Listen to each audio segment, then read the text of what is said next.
밤은 깊고 세상은 고요합니다. 이 고요 속에서 우리는 함께 시간을 거슬러 올라가 봅니다. 지금으로부터 4천년도 더 이전 메소포타미아의 평원에 서 있던 한 도시를 향해서요.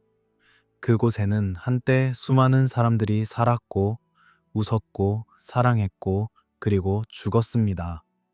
그들의 목소리는 오래전에 사라졌지만 그들이 남긴 기록은 여전히 흙 속에 묻혀 우리를 기다리고 있습니다.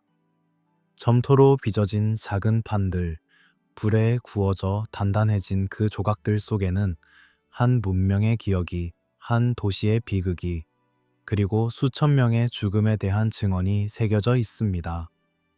오늘 밤 우리가 함께 떠날 여행은 전쟁 이야기가 아닙니다. 영웅의 서사도, 정복의 창가도 아닙니다. 이것은 죽음의 확산에 관한 이야기입니다. 보이지 않는 공포가 한 도시를 휩쓸고 지나간 순간에 대한 기록이자 그 기록을 남긴 사람들의 슬픔과 당혹감에 대한 이야기입니다.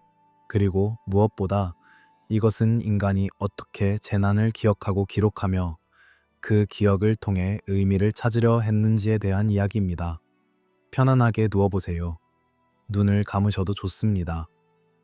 호흡을 천천히 가다듬으며 당신의 의식이 서서히 과거로 흘러가도록 내버려 두세요. 우리는 지금 메소포타미아의 밤하늘 아래 서 있습니다. 별들은 수천 년 전이나 지금이나 똑같이 빛나고 있고 바람은 여전히 사막의 모래를 운반하며 유프라테스 강은 변함없이 흐릅니다. 하지만 그 강변에 서 있던 도시들은 이제 흙더미가 되어 텔이라 불리는 인공 언덕으로 남아있을 뿐입니다. 텔, 이 단어는 아랍어로 언덕을 뜻하지만 고고학자들에게는 특별한 의미를 지닙니다.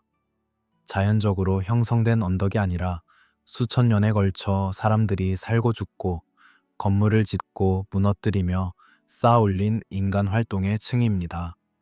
한 세대가 진흙 벽돌로 집을 짓고 그 집이 무너지면 그 위에 또 다른 세대가 새로운 집을 짓습니다.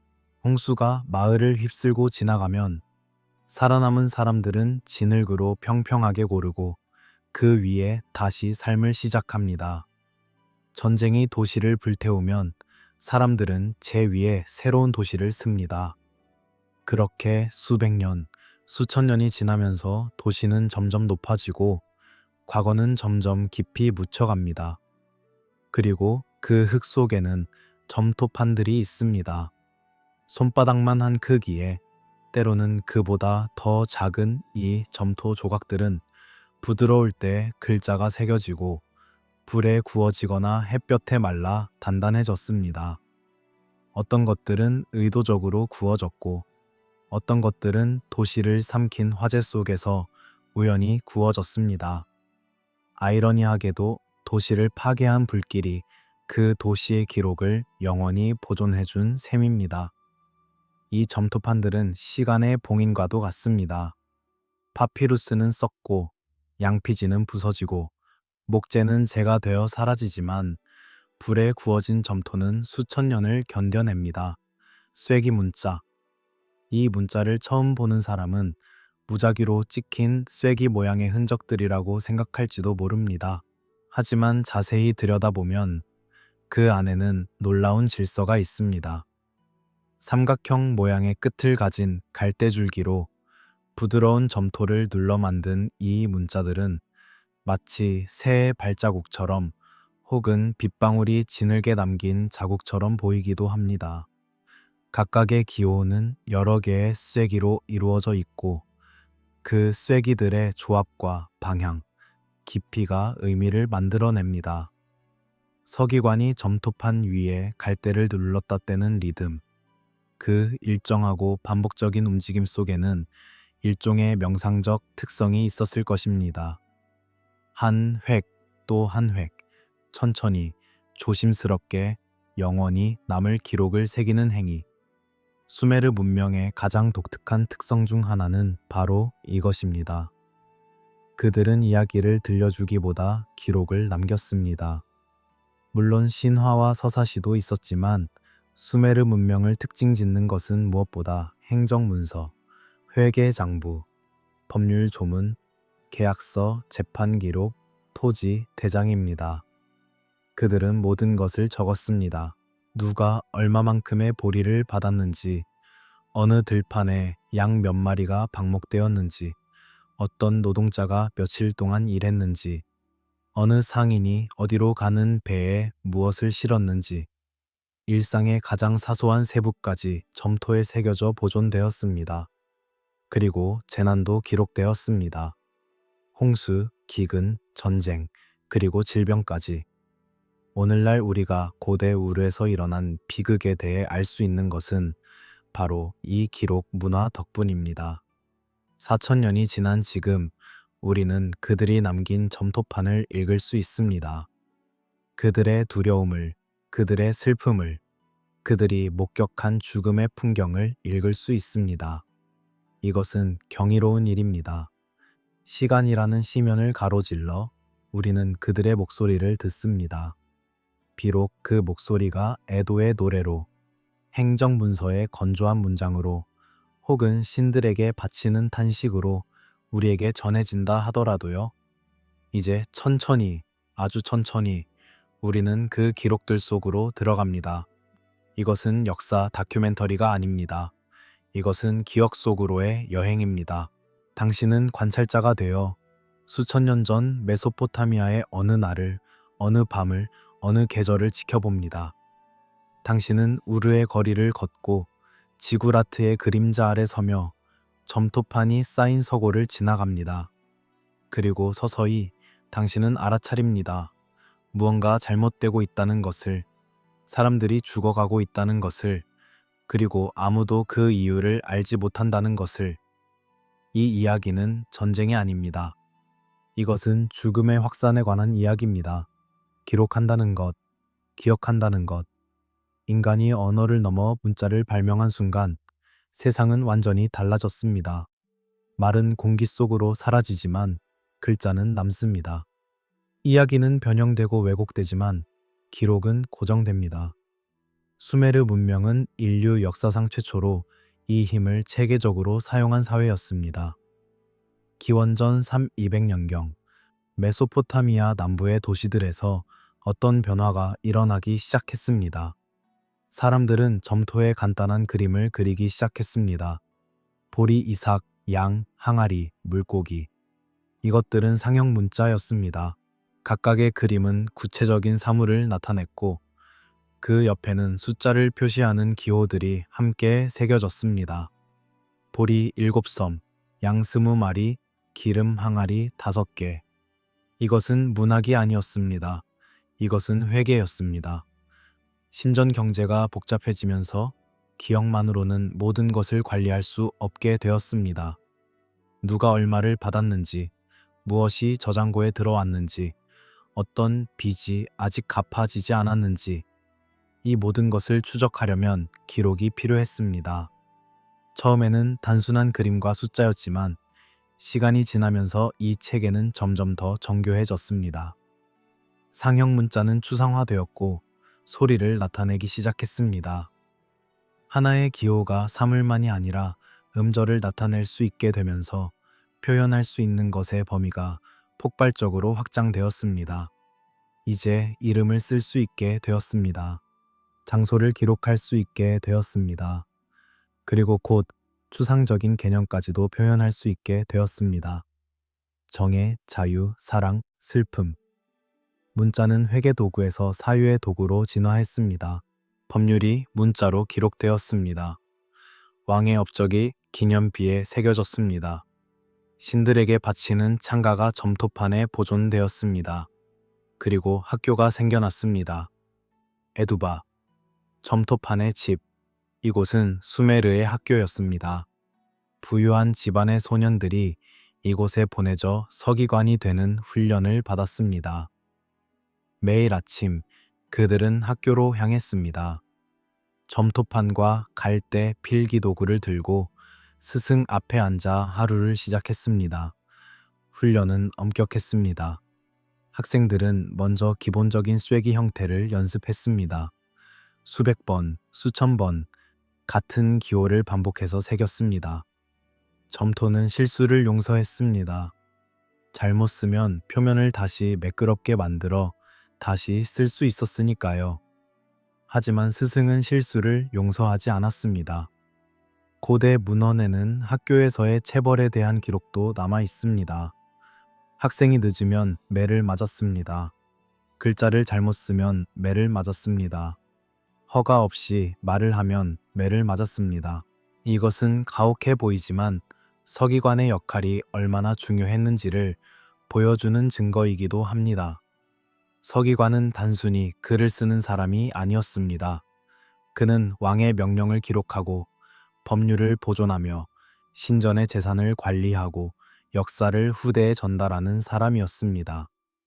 서기관 없이는 국가가 작동할 수 없었습니다. 학생들은 점차 복잡한 텍스트를 배웠습니다. 표준화된 문구, 법률 용어, 행정문서의 형식. 그들은 옛 왕들의 이름을 암기했습니다. 신들의 계보를 외웠습니다. 수학을 공부했고 측량수를 배웠으며 때로는 외국어까지 익혔습니다. 교육 과정은 몇 년이 걸렸고 그것을 마친 사람은 사회에서 존경받는 위치를 차지했습니다. 서기관은 귀족은 아니었지만 권력에 가까운 사람이었습니다. 왜냐하면 그는 기록을 장악했기 때문입니다. 수메르 사회에서 기록은 곧 권력이었습니다. 당신의 토지 소유권이 점토판에 기록되어 있다면 그것은 법적으로 인정되었습니다. 하지만 기록이 없다면 당신의 주장은 공허했습니다. 계약이 문서화되면 그것은 구속력을 가졌습니다. 하지만 구두 합의는 쉽게 부정될 수 있었습니다. 왕의 칙령이 점토판에 새겨지면 그것은 영구적인 법이 되었습니다. 하지만 기록되지 않은 명령은 왕이 죽으면 함께 사라졌습니다. 이것은 단순히 실용적인 문제가 아니었습니다. 이것은 존재론적 문제였습니다. 기록되지 않은 것은 존재하지 않는 것과 같았습니다. 이름이 왕명표에 기록되지 않은 왕은 정통성을 잃었습니다. 업적이 기념비에 새겨지지 않은 영숭은 잊혔습니다. 그리고 재난조차도, 집단적 트라우마조차도 기록되지 않으면 역사가 될 수 없었습니다. 그래서 수메르인들은 재난을 기록했습니다. 홍수가 도시를 삼켰을 때 그들은 그것을 기록했습니다. 기근이 땅을 황폐하게 만들었을 때 그들은 그것을 기록했습니다. 적군이 성벽을 부셨을 때 그들은 그것을 기록했습니다. 그리고 역병이 사람들을 쓰러뜨렸을 때 그들은 그것도 기록했습니다. 이 기록들은 단순한 보고서가 아니었습니다. 어떤 것들은 행정문서의 형식을 띠었지만 어떤 것들은 시가 되었고 애가가 되었으며 신들에게 바치는 탄식이 되었습니다. 이 기록 문화는 수메르가 멸망한 후에도 계속되었습니다. 바빌로니아인들은 수메르의 문자를 이어받았습니다. 아시리아인들도 마찬가지였습니다. 쇠기 문자는 수천 년 동안 메소포타미아 전역에서 그리고 그 너머에서까지 사용되었습니다. 문자와 함께 기록의 전통도 이어졌습니다. 역사, 법률, 문학, 과학, 의학, 점성술 모든 것이 점토판에 새겨졌습니다. 그리고 그래서 우리는 오늘 밤 그들의 죽음을 읽을 수 있습니다. 4,000년 전 우르에서 일어난 일을 수천 명의 사람들이 어떻게 죽었는지를 살아남은 사람들이 무엇을 느꼈는지를 읽을 수 있습니다. 그들이 기록을 남겼기 때문입니다. 그들이 슬픔과 공포와 당혹감을 점토에 새겼기 때문입니다. 그들이 잊지 않으려 했기 때문입니다. 기록은 기억의 외부화입니다. 그리고 기억은 의미를 찾으려는 시도입니다. 수메르인들은 그들에게 일어난 재난을 이해하고 싶어 했습니다. 왜 신들이 그들을 버렸는지, 무엇이 잘못되었는지, 어떻게 이것을 막을 수 있었는지, 그들은 답을 찾지 못했을지도 모릅니다. 하지만 그들은 질문을 기록했습니다.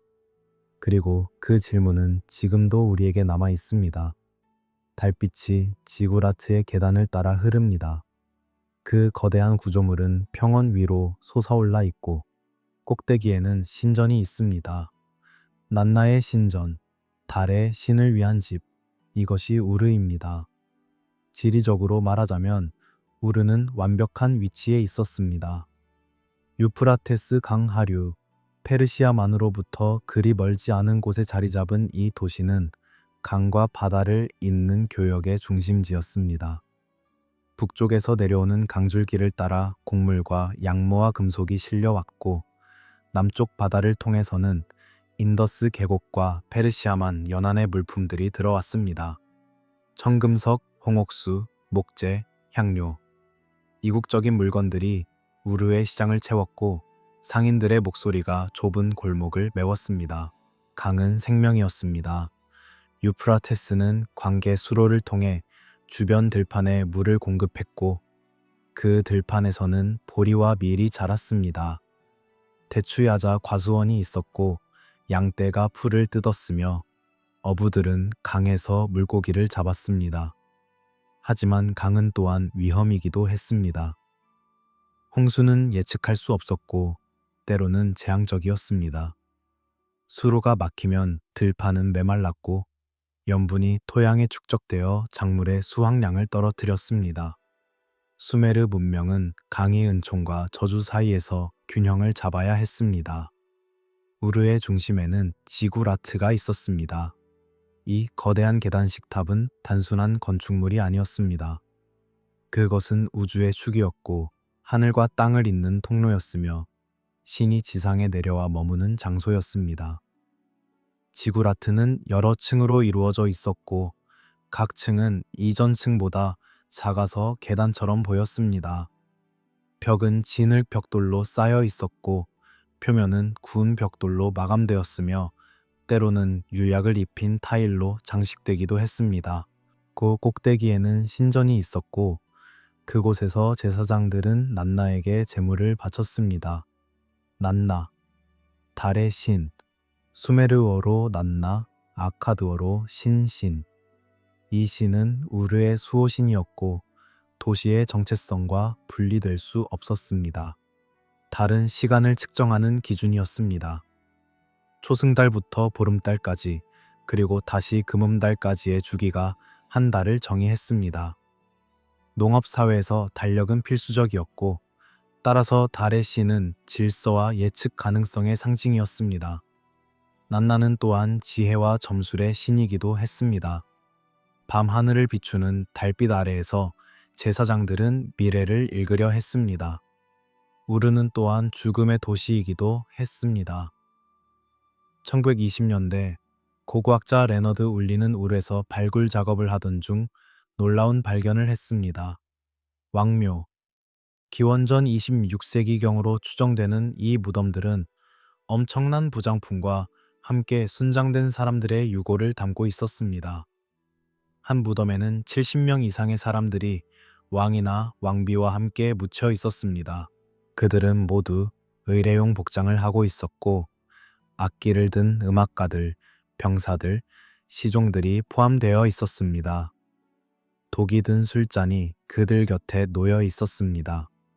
이것은 수메르인들의 죽음에 대한 인식을 보여줍니다. 죽음은 끝이 아니라 전환이었습니다. 죽은 자는 저승으로 여행을 떠나고 그곳에서 일종의 그림자 같은 존재로 계속 살아간다고 믿어졌습니다. 저승은 어둡고 먼지투성이인 곳으로 묘사되었지만 그래도 일종의 삶이 계속되는 곳이었습니다. 그리고 왕이나 고위인사가 저승으로 갈 때 그들을 섬기던 사람들도 함께 가야 한다고 여겨졌습니다. 순장된 사람들은 자발적으로 죽음을 받아들였을 수도 있고 강제되었을 수도 있습니다. 우리는 확실히 알 수 없습니다. 하지만 그들의 유골은 폭력의 흔적을 보이지 않습니다. 그들은 조용히 평화롭게 함께 죽었습니다. 우르의 거리는 소음으로 가득했을 것입니다. 시장에서는 상인들이 가격을 흥정하고 양치기들이 양떼를 몰며 도공들이 물레를 돌리는 소리가 들렸을 것입니다. 신전 구역에서는 창가가 울려 퍼지고 제물로 바쳐진 동물들의 울음소리가 들렸을 것입니다. 항구에서는 배를 끌어올리는 노동자들의 구령과 화물을 옮기는 소리가 끊이지 않았을 것입니다. 집집마다 아이들의 웃음소리, 여인들의 대화 소리, 배틀 짜는 소리가 새어 나왔을 것입니다. 번영이 일상이 된 도시, 수세기 동안 우르는 성장했습니다. 인구가 늘어났고 건물들이 더 크고 화려해졌으며 무역망이 확장되었습니다. 사람들은 대대로 이곳에서 태어나 살다가 죽었습니다. 그들은 같은 신전에서 예배를 드렸고 같은 시장에서 물건을 샀으며 같은 강에서 물을 길었습니다. 변화는 있었지만 느렸고 전통은 깊이 뿌리 내려 있었습니다. 하지만 역사는 결코 정지하지 않습니다. 우르는 여러 왕조의 흥망성쇠를 목격했습니다. 도시국가 시대의 우르는 다른 도시들과 경쟁했고 때로는 동맹을 맺었으며 때로는 전쟁을 벌였습니다. 아카드 제국이 메소포타미아를 통일했을 때 우르는 제국의 일부가 되었습니다.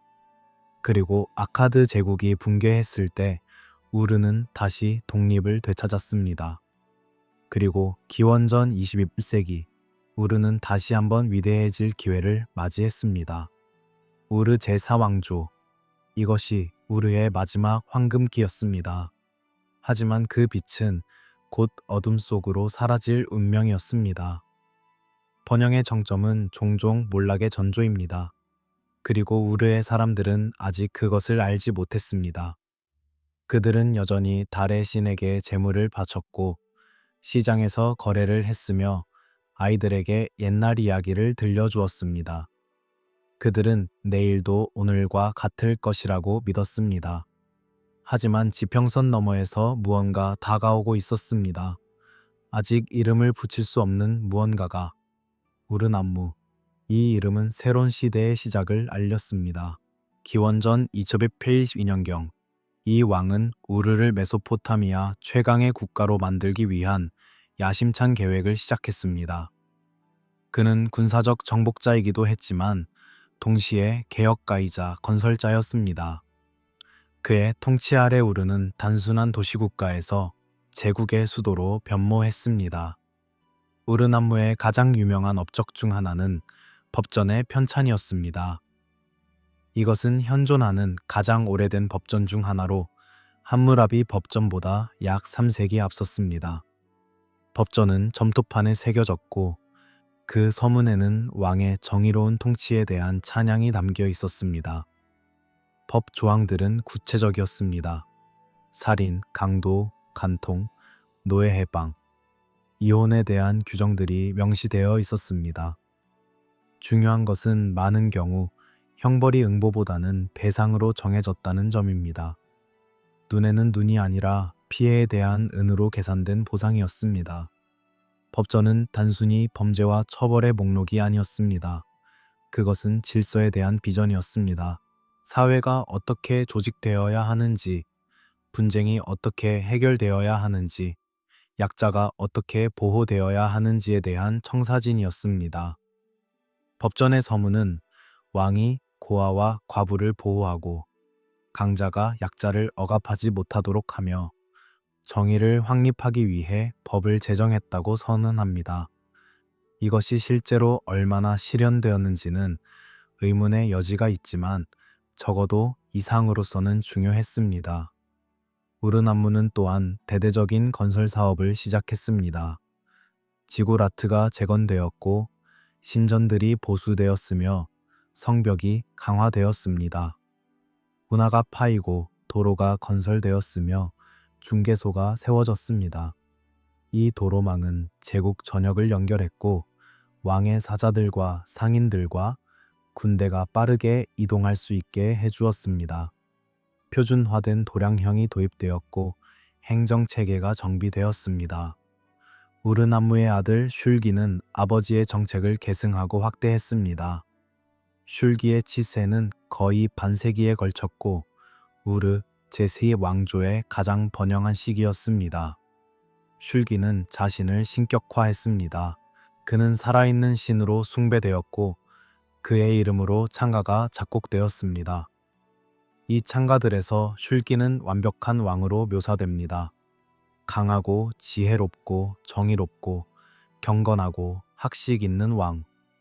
그는 자신이 서기관 학교를 다녔고 수메르어와 아카드어를 모두 유창하게 구사하며 음악과 수학에 능하다고 자랑했습니다. 하지만 슐기의 가장 중요한 업적은 행정 시스템의 완성이었습니다.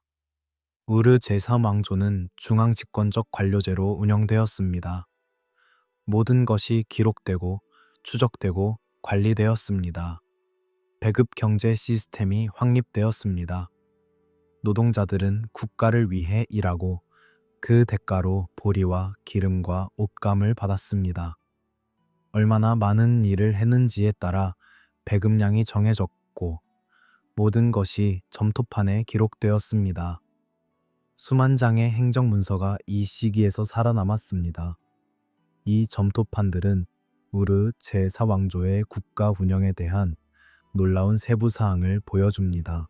어느 날 어느 작업장에서 몇 명의 노동자가 일했는지, 그들이 무엇을 생산했는지, 누가 배급을 받았는지, 어떤 재료가 사용되었는지, 양떼의 이동이 기록되었고 곡물 저장고의 재고가 계산되었으며 직물 생산량이 집계되었습니다. 심지어 개별 노동자의 출근 일수까지 기록되었습니다.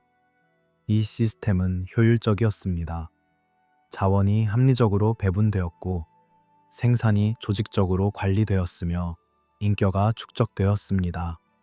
하지만 동시에 이 시스템은 경직되어 있었고 취약했습니다. 모든 것이 중앙의 통제를 받았기 때문에 중앙이 흔들리면 전체가 무너질 수 있었습니다. 모든 것이 연결되어 있었기 때문에 하나의 고리가 끊어지면 전체의 사슬이 붕괴될 수 있었습니다. 풍요를 유지하려면 많은 조건이 필요했습니다. 강이 제때 범람해야 했습니다. 하지만 너무 많이 범람해서도 안 되고 너무 적게 범람해서도 안 되었습니다. 운하가 제대로 유지되어야 했습니다. 하지만 그러려면 끊임없는 노동력이 필요했습니다. 토양이 비옥해야 했습니다. 하지만 관계는 염분 축적을 일으켰고 시간이 지나면서 토양은 점점 더 염류화되었습니다. 보리는 염분의 밀보다 강했지만 그래도 한계가 있었습니다. 수확량은 서서히 감소하기 시작했습니다. 기후도 문제였습니다. 고고학적 증거와 기후 연구에 따르면 기원전 22세기 말부터 21세기에 걸쳐 중동 지역에 가뭄이 심화되었습니다. 강수량이 줄어들었고 강의 수위가 낮아졌으며 사막이 확장되었습니다. 유목민들이 더 나은 목초지를 찾아 남쪽으로 이동하기 시작했습니다. 변경 지역에서 충돌이 빈번해졌습니다. 우르 제3왕조는 국경을 방어하기 위해 긴 성벽을 건설했습니다. 하지만 성벽은 유목민을 막을 수 있었지만 가뭄은 막을 수 없었습니다. 눈에 보이지 않게 조용히 붕괴의 조짐이 쌓여갔습니다. 행정문서에는 배급이 지연되었다는 기록이 나타나기 시작했습니다. 어떤 해에는 노동자들이 제때 급료를 받지 못했습니다. 곡물 저장고의 재고가 예상보다 적었습니다. 신전에 바쳐지는 재물이 줄어들었습니다. 변경 지역의 도시들로부터 문제가 보고되었습니다. 이것들은 작은 신호였지만 뒤돌아보면 전조였습니다. 그리고 중앙정부는 대응하려 했습니다. 더 많은 기록이 작성되었습니다. 더 엄격한 통제가 시행되었습니다. 더 많은 노동력이 동원되었습니다. 하지만 이것은 문제를 해결하기보다 시스템을 더 경직되게 만들었습니다. 유연성이 없었습니다. 혁신이 없었습니다. 오직 전례와 규칙만 있었습니다. 그리고 폭풍 전에 정적이 찾아왔습니다. 역사가들은 정확히 무슨 일이 일어났는지 여전히 논쟁하고 있습니다. 기근이 있었습니까? 역병이 있었습니까? 침략이 있었습니까? 아마도 모든 것이 함께 왔을 것입니다. 재난은 혼자 오지 않습니다. 한 가지 위기는 다른 위기를 불러옵니다. 가뭄은 기근을 낳고 기근은 질병을 낳으며 질병은 사회적 붕괴를 낳습니다. 그리고 약해진 국가는 외부의 적에게 취약해집니다. 우르의 사람들은 무언가 잘못되고 있다는 것을 느꼈을 것입니다. 하지만 그들은 그것이 무엇인지 이름 붙일 수 없었을 것입니다. 신들이 노했을까? 왕이 잘못을 저질렀을까? 아니면 단순히 시대가 바뀌고 있는 것일까? 그들은 신전에서 더 열심히 기도했을 것입니다. 재물을 더 많이 바쳤을 것입니다. 점성술사들에게 미래를 물었을 것입니다. 하지만 별들은 답하지 않았습니다. 그리고 곧 죽음이 도시의 문을 두드리기 시작했습니다. 수메르 문학에는 독특한 장르가 있습니다. 도시애가. 이것은 멸망한 도시를 위한 긴 애도의 시입니다. 여러 도시애가가 전해지는데 그중 가장 유명한 것이 바로 우르의 멸망에 대한 애가입니다. 이 애가는 약 400행에 달하는 긴 시입니다. 그것은 여러 부분으로 나뉘어 있고 각 부분은 특정한 주제나 화제 초점을 맞춥니다. 구조는 반복적입니다. 같은 이미지가 다른 맥락에서 되풀이되고 같은 후렴이 여러 번 울려 퍼지며 같은 탄식이 다양한 형태로 표현됩니다. 이 반복은 단조롭지 않습니다. 오히려 주문과와 같고 최면적이며 슬픔의 깊이를 강조합니다. 애가는 신들의 결정으로 시작됩니다. 최고 신들의 회의에서 우르의 운명이 결정되었습니다. 안과 엔릴, 가장 강력한 신들이 우르가 멸망해야 한다고 선언했습니다. 이것은 형벌이 아니었습니다. 우르의 사람들이 특별히 큰 죄를 지은 것이 아니었습니다. 왕이 신들을 모욕한 것도 아니었습니다. 단순히 시대가 끝났습니다. 왕권이 다른 도시로 옮겨갈 때가 왔습니다. 그것이 우주의 질서였습니다. 이 세계관은 현대인에게는 낯설게 느껴집니다. 우리는 재난의 원인을 찾습니다. 누군가의 실수, 자연재해, 인간의 악행. 하지만 수메르인들에게 재난은 때때로 단순히 운명이었습니다. 신들이 정한 것이고 인간은 그것을 바꿀 수 없었습니다. 이것은 체념이 아니라 우주에 대한 이해 방식이었습니다. 모든 것은 순환합니다. 도시가 일어서고 넘어집니다. 왕조가 시작되고 끝납니다. 이것이 세상의 본질입니다. 하지만 도시의 수호신은 이 결정을 받아들일 수 없었습니다. 난나의 배우자 닌갈 여신은 신들의 회의에서 애원했습니다. 그녀는 우르를 구해달라고 간청했습니다. 도시를 불쌍히 여겨달라고, 사람들을 살려달라고, 운명을 바꿔달라고. 하지만 안과 엘릴은 흔들리지 않았습니다. 결정은 이미 내려졌습니다. 닌갈의 탄식은 헛되었습니다.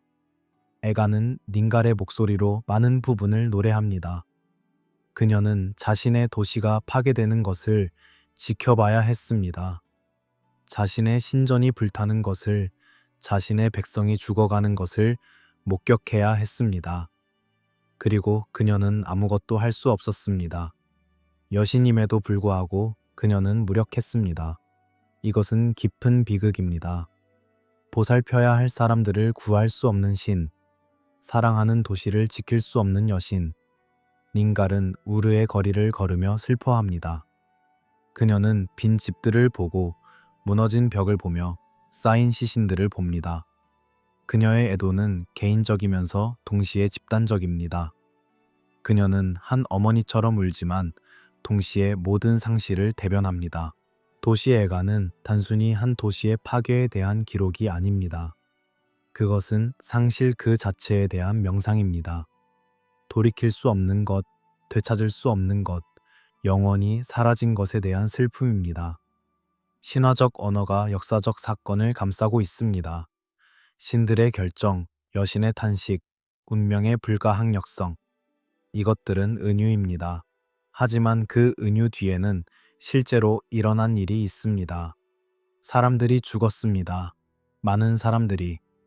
애가의 언어는 추상적이지만 묘사는 구체적입니다. 거리에 시신이 쌓였습니다. 집 안에서 사람들이 죽었습니다. 성문에서 사람들이 쓰러졌습니다. 남자, 여자, 아이들, 노인과 젊은이, 구분 없이 애가는 낭독되기 위해 쓰였습니다. 그것은 의례의 일부였을 것입니다. 아마도 우르가 재건된 후 사람들은 정기적으로 모여 이 애가를 들었을 것입니다. 서기관이나 제사장이 점토판을 읽고 사람들은 듣고 기억했습니다. 이것은 집단 트라우마를 처리하는 방식이었습니다. 고통의 형태를 부여하고 슬픔의 리듬을 주며 혼란의 이야기를 제공하는 것. 애가는 치유를 위한 도구였을 수도 있습니다. 하지만 동시에 애가는 경고이기도 했습니다. 이것은 한번 일어났고 다시 일어날 수 있습니다. 번영은 영원하지 않습니다. 도시는 무너질 수 있습니다. 신들조차 당신을 구하지 못할 수 있습니다. 겸손하십시오. 기억하십시오. 준비하십시오. 신과 인간 사이의 거리가 애가에서 두드러집니다. 인간은 탄원하지만 신들은 들어주지 않습니다. 신들은 슬퍼하지만 인간을 구하지 않습니다. 이것은 무관심이 아닙니다. 신들은 인간을 사랑합니다. 닌갈은 우르를 사랑합니다. 하지만 사랑만으로는 운명을 바꿀 수 없습니다.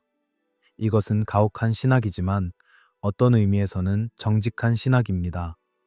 세상은 공정하지 않고 선한 사람도 고통받으며 기도가 항상 응답되는 것은 아닙니다. 그리고 이제 애가는 비극의 핵심으로 들어갑니다. 무엇이 우르를 파괴했는가? 애가는 한 단어를 반복합니다. 폭풍. 우르를 삼킨 폭풍. 사람들을 쓰러뜨린 폭풍. 모든 것을 황폐하게 만든 폭풍. 하지만 이것은 어떤 폭풍이었을까요? 그리고 왜 학자들은 이것이 전쟁만이 아니라 역병을 가리킬 수도 있다고 생각하게 되었을까요? 폭풍. 수메르어로 우드. 이 단어는 애가 전체에 걸쳐 반복됩니다. 폭풍이 땅을 뒤덮었다. 폭풍이 도시를 쳤다. 폭풍이 사람들을 쓰러뜨렸다. 처음에 학자들은 이것을 전쟁의 은유로 해석했습니다. 적군이 폭풍처럼 몰려와 도시를 파괴했다는 의미로요. 그리고 실제로 엘라민들이 우르를 침공했다는 역사적 증거가 있습니다. 우르 제4왕조의 마지막 왕은 포로로 잡혀갔습니다. 하지만 애가를 더 자세히 읽으면 무언가 이상합니다. 전쟁 서사에서 기대할 수 있는 요소들이 빠져 있습니다. 전투 장면이 없습니다. 병사들의 용맹함도 적의 잔혹함도 구체적으로 묘사되지 않습니다. 공성전이나 약탈의 세부 사항도 없습니다. 대신 애가는 죽음 그 자체에 집중합니다. 사람들이 어떻게 죽었는지가 아니라 그들이 어디서 죽었는지, 얼마나 많이 죽었는지, 거리에 시신이 쌓였습니다. 집 안에서 사람들이 죽었습니다. 성문에서, 시장에서, 신전에서 사람들이 쓰러졌습니다. 남녀노소 구분이 없었습니다. 전사만 죽은 것이 아니었습니다. 여성도 아이들도 노인도 죽었습니다. 이것은 전투의 패턴과 다릅니다. 전투에서는 주로 성인 남성이 죽습니다. 병사들, 그리고 전투에 말려든 민간인 남성들. 여성과 아이들은 종종 포로로 잡히거나 노예가 됩니다. 하지만 애가는 무차별적인 죽음을 묘사합니다. 그리고 가장 중요한 이미지 하나가 반복됩니다. 묻지 못한 죽음. 시신들이 거리에 방치되었습니다. 아무도 그들을 거두지 않았습니다. 장례 의식이 행해지지 않았습니다. 이것은 고대 메소포타미아 사회에서 가장 큰 비극 중 하나였습니다. 적절한 장례를 치르지 못한 죽은 자의 영혼은 저승에서 평화를 찾지 못한다고 믿어졌습니다. 그들은 방황하는 유령이 되어 산자를 괴롭힙니다. 왜 시신들이 묻히지 못했을까요? 전쟁 후에도 사람들은 일반적으로 죽은 자를 묻습니다. 심지어 적의 시신조차 묻히는 경우가 많습니다. 하지만 우르에서는 그렇지 않았습니다. 너무 많은 사람들이 죽었기 때문일까요? 아니면 살아남은 사람들이 너무 약해서 시신을 처리할 수 없었을까요? 혹은 시신을 만지는 것이 위험했을까요? 이 마지막 가능성이 학자들의 관심을 끌었습니다. 만약 전염병이 있었다면 사람들은 시신을 두려워했을 것입니다. 질병이 시신으로부터 퍼진다고 생각했을 수도 있습니다. 그리고 실제로 많은 전염병의 경우 시신은 감염원이 될 수 있습니다. 패스트, 천연두, 콜레라. 이런 질병들의 병원체는 죽은 몸에서도 한동안 생존할 수 있습니다. 애가의 또 다른 특징은 죽음의 속도와 확산입니다. 폭풍은 빠르게 왔고 한 곳에서 다른 곳으로 퍼졌습니다. 우르의 외곽 지역부터 시작해서 도시 중심부까지 도달했습니다.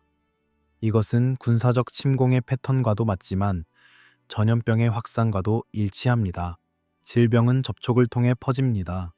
사람에서 사람으로, 집에서 집으로, 거리에서 거리로. 그리고 한 번 시작되면 멈추기 어렵습니다. 물론 이것만으로는 확실하지 않습니다. 은유는 모호합니다. 시적 언어는 여러 해석을 허용합니다. 하지만 1990년대 후반 네덜란드의 애시리 학자 헤르만 반 스티프트가 흥미로운 주장을 제기했습니다. 그는 애가의 언어를 다른 수메르 의학 문헌과 비교했습니다. 그리고 그는 특정 단어들과 표현들이 질병을 묘사할 때 사용되는 전문 용어와 유사하다는 것을 발견했습니다. 예를 들어 애가는 사람들이 길거리에서 쓰러졌다고 말합니다. 사용된 동사는 전투에서 쓰러지는 것을 묘사할 때 쓰이는 것과 다릅니다. 오히려 질병으로 인해 힘을 잃고 무너지는 것을 묘사할 때 쓰이는 표현에 가깝습니다. 또한 애가는 몸의 상태 변화를 암시합니다. 창백해짐, 약해짐, 붕괴. 이것들은 급성 질병의 증상과 일치합니다. 더 흥미로운 것은 특정 구절입니다.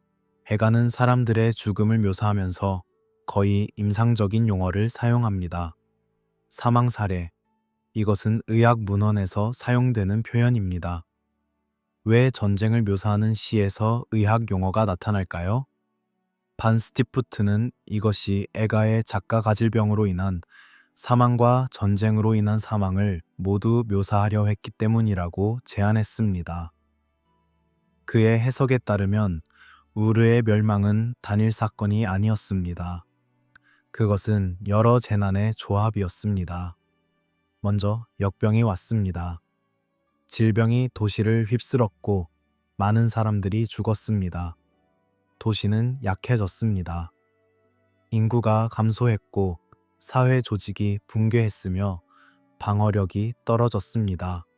그리고 이때 엘라민들이 침공했습니다. 약해진 우르는 저항할 수 없었습니다. 도시는 함락되었고 왕은 포로로 잡혔습니다. 이 해석은 모든 학자가 받아들이는 것은 아닙니다. 일부는 애가가 전적으로 군사적 재난을 묘사한다고 주장합니다. 폭풍은 적군의 은유일 뿐이라고요. 하지만 다른 학자들은 반 스티프트의 분석이 설득력 있다고 생각합니다. 특히 다른 도시 애가들과 비교할 때 더욱 그렇습니다. 우르의 애가는 유일한 도시 애가가 아닙니다. 니프르, 에리두, 우루크, 다른 수메르 도시들에 대한 애가도 있습니다. 그리고 이 애가들은 놀라울 정도로 유사한 패턴을 보입니다. 폭풍, 무차별적인 죽음, 묻지 못한 시신, 신들의 탄식. 이것은 문학적 관습일 수도 있습니다. 애가라는 장르가 특정한 형식과 이미지를 요구했을 수 있습니다. 하지만 다른 가능성도 있습니다. 이 도시들이 실제로 유사한 재난을 경험했을 가능성입니다. 기원전 21세기 말은 메소포타미아 전역에서 위기의 시기였습니다. 우르 제4왕조가 붕괴했고 여러 도시들이 혼란에 빠졌습니다. 이것이 단순히 정치적 변동 때문이었을까요? 아니면 더 근본적인 무언가가 있었을까요? 가뭄, 기근, 그리고 아마도 질병. 이것들이 동시에 또는 연쇄적으로 일어났다면 그 영향은 파괴적이었을 것입니다. 고대 도시는 전염병에 취약했습니다. 인구 밀도가 높고 위생 상태가 열악하며 깨끗한 물에 대한 접근이 제한적이고 질병에 대한 의학적 이해가 부족했습니다. 한번 전염병이 시작되면 빠르게 퍼질 수 있었습니다. 그리고 그것을 멈출 방법이 거의 없었습니다. 격리, 위생, 치료법, 이런 것들은 제한적이었거나 효과가 없었습니다. 물론 우리는 확실하게 알 수 없습니다. 우르에서 발견된 고고학적 증거는 전쟁의 흔적을 보여줍니다. 불에 탄 층, 파괴된 건물들. 하지만 질병은 물리적 흔적을 거의 남기지 않습니다. 뼈에 질병의 흔적이 남을 수 있지만 급성 전염병의 경우 그런 흔적이 없을 수도 있습니다. DNA 분석이 가능하다면 병원체를 식별할 수 있겠지만 4,000년 된 유골에서 그것은 매우 어렵습니다. 그래서 우리는 텍스트에 의존합니다. 애가, 행정문서, 의학문헌, 이것들을 함께 읽으면서 조심스럽게 가능성을 탐색합니다. 그리고 그 가능성 중 하나는 이것입니다. 우르는 전쟁만으로 멸망하지 않았습니다. 질병도 역할을 했습니다. 보이지 않는 적이 보이는 적만큼이나 혹은 그보다 더 치명적이었습니다. 고대 메소포타미아 사람들은 질병을 어떻게 이해했을까요? 그들에게 병은 신들의 뜻이거나 악마의 공격이었습니다. 특정 신들은 질병을 관장했고 특정 악마들은 병을 퍼뜨렸습니다. 그 중에서도 가장 두려운 존재가 바로 네르갈이었습니다. 네르갈, 저승의 왕, 전쟁의 신, 그리고 역병의 신. 그는 불과 파괴와 관련이 있었습니다. 그의 상징은 사자와 검이었고 그의 성격은 폭력적이고 예측 불가능했습니다. 네르갈은 쿠타라는 도시의 주신이었지만 그의 영향력은 메소포타미아 전역에 미쳤습니다. 사람들은 그를 두려워했고 그의 분노를 피하기 위해 제물을 바쳤습니다. 네르갈의 신화 중 하나는 그가 어떻게 저승의 왕이 되었는지를 설명합니다. 원래 네르갈은 하늘의 신이었습니다. 하지만 저승의 여왕 에레슈키갈과의 갈등 끝에 그는 저승으로 내려가 그곳의 통치자가 되었습니다. 이 신화에서 네르갈은 7 악마를 동반합니다. 이 악마들은 각각 다른 형태의 파괴를 대표합니다. 전염병, 기근, 전쟁, 홍수. 그들은 네르갈의 사자로서 세상에 재난을 가져옵니다. 에라 서사시라는 문학 작품은 네르갈의 또 다른 이름인 에라를 중심으로 합니다. 이 서사시에서 에라는 무료함에 빠집니다. 평화가 너무 오래 지속되었고 전쟁이 그립습니다. 그래서 그는 세상의 파괴를 풀어놓기로 결심합니다. 그의 7 악마가 바빌론을 공격하고 도시는 혼란에 빠집니다. 사람들은 죽고 사회는 무너지며 질서는 붕괴됩니다. 하지만 마르두크, 바빌론의 수호신이 개입합니다. 그는 에라에게 맞서고 결국 파괴는 멈춥니다. 서사시는 경고로 끝납니다. 에라는 언제든 다시 올 수 있습니다. 그러니 조심하고 경건하게 살며 신들을 잊지 마십시오. 에라 서사시는 흥미롭게도 실제 역사적 사건들, 특히 도시의 파괴와 역병을 반영하는 것으로 보입니다. 학자들은 이 서사시가 기원전 8세기경 바빌론을 휩쓴 전염병의 기억을 담고 있을 가능성을 제기합니다. 문학은 집단 기억의 저장고입니다. 실제로 일어난 공포가 신화의 형태로 보존되고 세대를 거쳐 전달됩니다. 네르갈의 7 악마는 특히 상징적입니다. 숫자 7은 메소포타미아에서 완전함과 전체성을 나타냅니다. 7 악마는 재난의 모든 측면, 모든 형태를 대표합니다. 그들은 이름을 가지고 있습니다. 파괴자, 불길, 열병, 악귀. 각각은 특정한 공포를 구현합니다. 그리고 그들이 함께 움직일 때 아무것도 그들을 막을 수 없습니다. 이 악마들의 묘사는 때때로 매우 구체적입니다. 그들은 문틈으로 들어오고 창문으로 기어들어오며 빗장도 그들을 막을 수 없습니다. 이것은 질병의 특성과 놀랍도록 일치합니다. 질병은 보이지 않고 막을 수 없으며 어디서든 침투할 수 있습니다. 아무리 문을 걸어 잠가도 아무리 조심해도 병은 들어옵니다. 사람들은 이 악마들로부터 자신을 보호하기 위해 다양한 방법을 사용했습니다. 부적이 가장 흔했습니다. 점토나 돌로 만든 작은 판에 주문이 새겨졌고 이것을 집 입구에 묶거나 목에 걸었습니다. 주문의 내용은 악마를 물리치고 신들의 보호를 청하는 것이었습니다. 특정 신들, 특히 치유의 신 닝이슈지다나 엑소시즘의 신 마르두크의 이름이 자주 언급되었습니다. 의례도 중요했습니다. 아시프 주술사 제사장은 정화 의식을 수행했습니다. 집을 정화하고 환자를 정화하며 악령을 쫓아내는 의식. 이것은 향을 태우고 주문을 암송하며 상징적 행위를 수행하는 것을 포함했습니다. 때로는 점토 인형을 만들어 악마를 그 안에 가두고 그것을 강에 던지거나 불에 태웠습니다. 이런 의례들이 실제로 질병을 치료했을까요? 물론 아닙니다. 하지만 그것들은 심리적 안정을 제공했습니다. 공포와 무력감 앞에서 인간은 무언가를 하고 싶어 합니다. 아무것도 하지 않는 것보다는 의례를 수행하는 것이 낫습니다. 그것은 통제감을 부여하고 희망을 제공하며 공동체적 유대를 강화합니다. 환자의 가족이 함께 모여 의례를 지켜보고 함께 기도하며 함께 기다립니다. 이것만으로도 의미가 있습니다. 신화는 또한 재난을 이해하는 틀을 제공했습니다.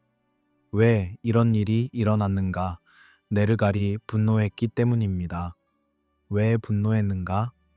아마도 사람들이 제대로 제물을 바치지 않았거나 왕이 신을 모욕했거나 사회가 부정하게 되었기 때문입니다. 그렇다면 무엇을 해야 하는가? 회개하고 제물을 바치며 정화하고 신들의 용서를 구해야 합니다.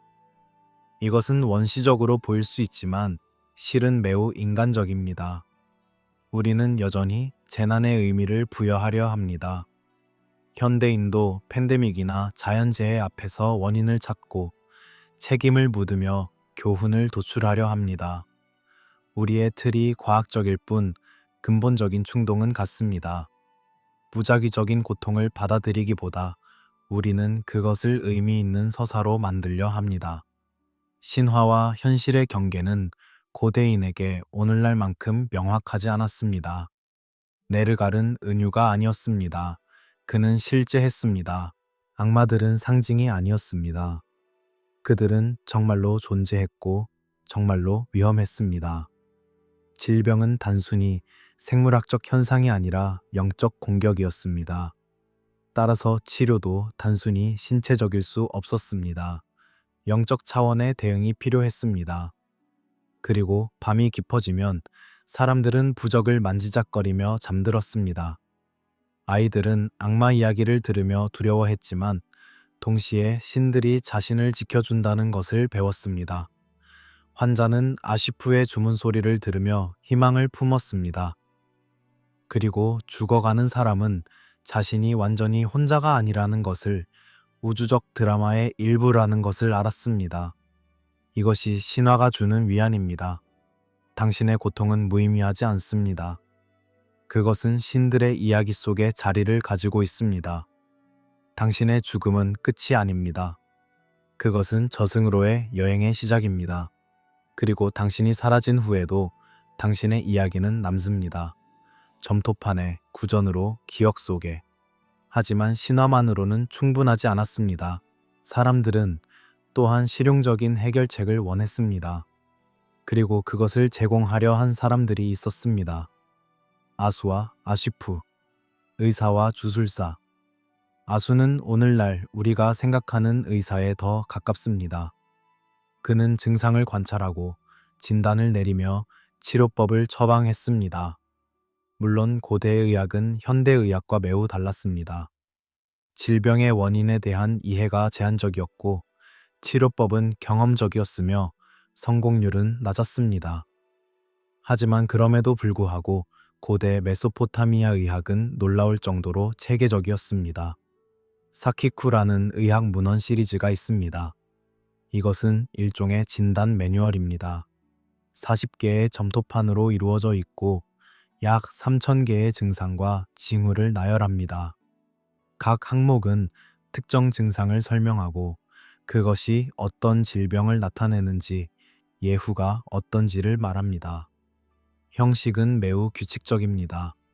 만약 환자가 이러이러한 증상을 보이면 그것은 이러이러한 질병의 손길이며 그는 회복할 것이다 혹은 죽을 것이다. 이것은 경험적 관찰의 축적입니다.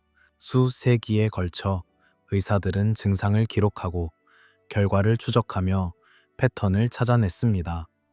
물론 그들의 설명틀은 우리와 달랐습니다.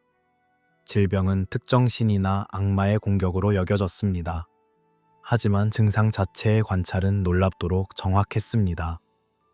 발열, 기침, 설사, 발진, 통증의 위치와 성격, 이것들이 세밀하게 기록되었습니다. 치료법도 다양했습니다. 약초가 가장 흔했습니다. 고대 메소포타미아인들은 수백 종의 식물을 의학적 목적으로 사용했습니다. 어떤 것들은 실제로 효과가 있었을 것입니다. 예를 들어 버드나무 껍질은 살리실산을 함유하고 있어 진통 효과가 있습니다. 아편은 진정제로 사용되었을 것입니다. 마늘은 항균 특성이 있습니다. 광물도 사용되었습니다. 소금은 방부제이자 소독제였습니다. 황은 피부 질환에 사용되었습니다. 동물성 재료도 포함되었습니다. 꿀은 상처 치료에 사용되었는데 실제로 항균 효과가 있습니다. 지방과 기름은 연고의 기본이었습니다. 처방전은 매우 구체적이었습니다. 특정 식물의 뿌리, 잎이 또는 씨앗을 취하고 그것을 가루로 만들거나 끓이거나 기름에 담그십시오. 다른 재료들과 혼합하고 특정 비율로 섞으십시오. 그것을 마시게 하거나 환부에 바르거나 코로 흡입하게 하십시오. 하루에 몇 번, 며칠 동안 계속하십시오. 물론 많은 치료법은 효과가 없었을 것입니다. 어떤 것들은 심지어 해로웠을 수도 있습니다. 하지만 중요한 것은 시도가 있었다는 것입니다. 관찰, 실험, 기록. 이것은 과학에 맹합니다. 비록 그것이 신화와 마술과 뒤섞여 있었다 하더라도요. 아시프는 다른 접근법을 취했습니다. 그는 주로 영적 측면을 다루었습니다. 질병이 악마나 저주에 의한 것이라면 주문과 의뢰로 대응해야 합니다. 아시프는 방대한 주문 목록을 암기했고 각 질병과 상황에 맞는 의뢰를 알고 있었습니다. 그는 또한 점술사이기도 했습니다. 징조를 읽고 미래를 예측하며 최선의 행동 방침을 조언했습니다. 흥미롭게도 아수와 아시프는 경쟁자가 아니라 협력자였습니다. 한 환자는 동시에 두 전문가를 부를 수 있었습니다. 아수는 약을 처방하고 아시프는 의뢰를 수행했습니다. 신체와 영혼, 물질과 정신, 두 차원 모두 중요했습니다. 이것은 전인적 접근법이었고 어떤 의미에서는 현대의 심신의학보다 앞서 있었습니다. 전염병에 대한 특별한 인식도 있었습니다. 고대 메소포타미아인들은 질병이 사람에서 사람으로 퍼질 수 있다는 것을 알았습니다. 그들은 병원체의 존재를 몰랐지만 전염의 패턴을 관찰했습니다. 그리고 그에 대응하려 했습니다. 마리에서 발견된 서간문 중 하나는 특히 흥미롭습니다. 기원전 18세기경의 편지인데 한 관리가 왕에게 보고합니다. 궁전의 한 여성이 병에 걸렸고 그 병은 전염성이 있는 것으로 보입니다. 관리는 왕에게 그녀를 격리하고 아무도 그녀와 접촉하지 못하게 할 것을 건의합니다. 심지어 그녀가 사용한 컵과 옷을 버려야 한다고 말합니다. 이것은 놀라운 통찰입니다. 격리, 접촉 회피, 오염된 물품의 처리. 이것들은 현대 전염병 관리의 기본 원칙입니다. 물론 고대인들은 그 이유를 정확히 이해하지 못했습니다. 그들은 악령이 물건에 들러붙는다고 생각했을 것입니다. 하지만 결과적으로 올바른 조치를 취했습니다. 하지만 이런 조치들이 대규모 역병을 막기에는 충분하지 않았습니다. 일단 전염병이 도시 전체에 퍼지면 격리는 거의 불가능했습니다. 모든 사람이 서로 접촉해야 했습니다. 시장에서, 우물에서, 신전에서. 사회적 거리두기라는 개념이 없었고 그것을 시행할 수단도 없었습니다. 치료법도 한계가 있었습니다. 어떤 약초는 증상을 완화시킬 수 있었지만 질병 자체를 치료하지는 못했습니다. 패스트나 천연두나 장티푸스 같은 심각한 전염병 앞에서 고대 의학은 무력했습니다. 의사들도 병에 걸렸고 주술사들도 죽었습니다. 신들에게 바치는 제물은 계속되었지만 죽음도 계속되었습니다. 그리고 사람들은 절망했습니다. 왜 신들이 응답하지 않는가? 왜 치료법이 효과가 없는가? 무엇을 더 할 수 있는가? 일부는 도시를 떠났습니다. 시골로 다른 지역으로 도망쳤습니다. 하지만 그것은 질병을 더 넓게 퍼뜨리는 결과를 낳았을 것입니다. 일부는 집에 틀어박혔습니다. 문을 잠그고 아무와도 만나지 않으려 했습니다. 하지만 식량은 필요했고 물도 필요했습니다. 완전한 격리는 불가능했습니다. 그리고 일부는 체념했습니다. 이것이 운명이라면 받아들일 수밖에 없었습니다. 신들이 정한 것이라면 인간은 저항할 수 없었습니다. 그들은 가족을 돌보고 죽어가는 자들 곁에 머물렀으며 마지막 순간까지 인간적 존엄을 지키려 했습니다. 그리고 밤이 깊어지면 도시는 고요해졌습니다. 예전에는 거리에서 들리던 소음이 사라졌습니다. 시장의 흥정소리, 아이들의 웃음소리, 음악과 노래, 이제는 신음소리와 울음소리만 들렸습니다. 그리고 때때로 완벽한 침묵, 너무 많은 사람이 죽어서 애도할 사람조차 남지 않은 침묵, 그리고 마침내 끝이 왔습니다. 하지만 그것은 재건의 시작이 아니라 완전한 붕괴였습니다. 기원전 2004년경 엘라민들이 우르를 침공했습니다. 그들은 동쪽 자그로스 산맥 너머에서 왔습니다. 우르 제4왕조는 오랫동안 엘람과 복잡한 관계를 유지해 왔습니다. 때로는 동맹, 때로는 적대. 하지만 이제 우르는 약해져 있었습니다. 역병이 인구를 감소시켰고 경제를 파괴했으며 사회를 약화시켰습니다. 군대는 제대로 동원될 수 없었습니다. 방어는 무너졌습니다. 엘람군이 도시에 들어왔을 때 그들이 본 것은 이미 죽어가고 있는 도시였을 것입니다. 거리에 쌓인 시신, 텅 빈 집들, 약해진 생존자들, 약탈할 것도 많지 않았을 것입니다. 부는 이미 소진되었고 보물은 이미 제물로 바쳐졌거나 도망자들이 가져갔습니다. 하지만 엘라민들은 우르를 불태웠습니다. 신전이 무너졌고 지구라트가 손상되었으며 왕궁이 파괴되었습니다. 마지막 왕 이비시는 포로로 잡혔습니다. 그는 엘람으로 끌려갔고 그곳에서 죽었습니다. 우르 제4왕조는 끝났습니다. 약 100년간의 통치, 메소포타미아 최후의 수메르 왕조가 역사 속으로 사라졌습니다. 수메르 왕명표는 이 사건을 간단하게 기록합니다. 우르가 무기로 쳐부수어졌다. 왕권은 이신으로 옮겨갔다. 이것이 전부입니다. 감정도 설명도 없습니다. 단지 사실의 기록. 하지만 그 간결함 속에는 엄청난 무게가 있습니다. 한 시대의 종말이 한 문장으로 요약됩니다. 왕권은 옮겨간다. 이것은 수메르 역사관의 핵심입니다. 아무것도 영원하지 않습니다. 도시는 일어서고 넘어집니다. 왕조는 시작되고 끝납니다. 이것이 역사의 패턴입니다. 우르도 예외가 아니었습니다. 한때 위대했지만 이제는 폐허가 되었습니다. 하지만 이것이 우르의 완전한 끝은 아니었습니다. 도시는 다시 재건되었습니다. 몇 세기 후 새로운 왕조 아래 우르는 다시 번영했습니다. 완전히 이전과 같지는 않았지만 여전히 중요한 도시였습니다. 사람들은 돌아왔고 집을 다시 지었으며 신전을 보수했습니다. 삶은 계속되었습니다. 그리고 애가가 낭독되었습니다. 세대가 지나도 사람들은 옛 파괴를 기억했습니다. 우르의 멸망에 대한 애가는 보존되었고 복사되었으며 의례에서 낭독되었습니다. 왜일까요?